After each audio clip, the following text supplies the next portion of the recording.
দর্শকের বিষয়ে আরও জানাতে সিরাজগঞ্জ থেকে আমাদের সঙ্গে যুক্ত হচ্ছেন হীরক গুণ।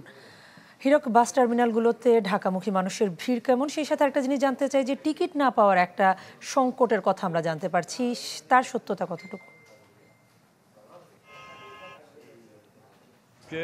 ভোর থেকেই কিন্তু যমুনা সেতুর পশ্চিম সংযোগ মহাসড়কে যানবাহনের কিন্তু চাপ ছিল। ঠিক দুপুর পর্যন্ত কিন্তু এই মহাসড়কে ব্যাপক যানবাহনের চাপ ছিল। উত্তরবঙ্গ থেকে মানুষ কিন্তু ঈদ স্বজনদের সাথে ঈদ করে তারা কিন্তু কর্মস্থলে ফিরছে এবং যানবাহনের জন্য কিন্তু আপনারা যদি দেখতে পাচ্ছেন যে এই কড্ডার মোড়ে কিন্তু হাজার হাজার যাত্রী তারা কিন্তু অপেক্ষা করছে যানবাহনের জন্য। আমরা দেখেছি যে যাত্রীবাহী বাসের পাশাপাশি অনেকে কিন্তু খোলা ট্রাক, মোটরসাইকেল, প্রাইভেট কার যে যেভাবে পারছে সেভাবেই কিন্তু আসলে তারা ঢাকায় ফিরছে।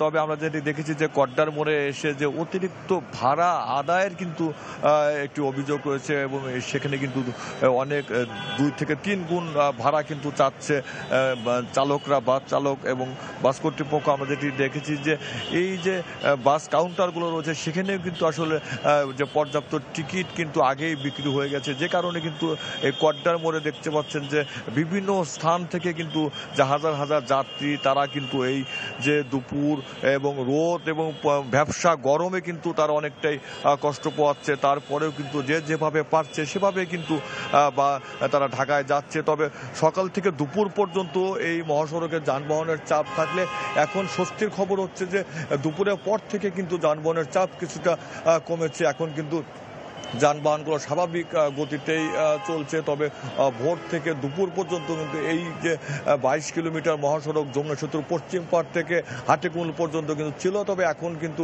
যানবাহনের চাপ অনেকটাই কম রয়েছে। কণা। হীরক, আপনাকে ধন্যবাদ।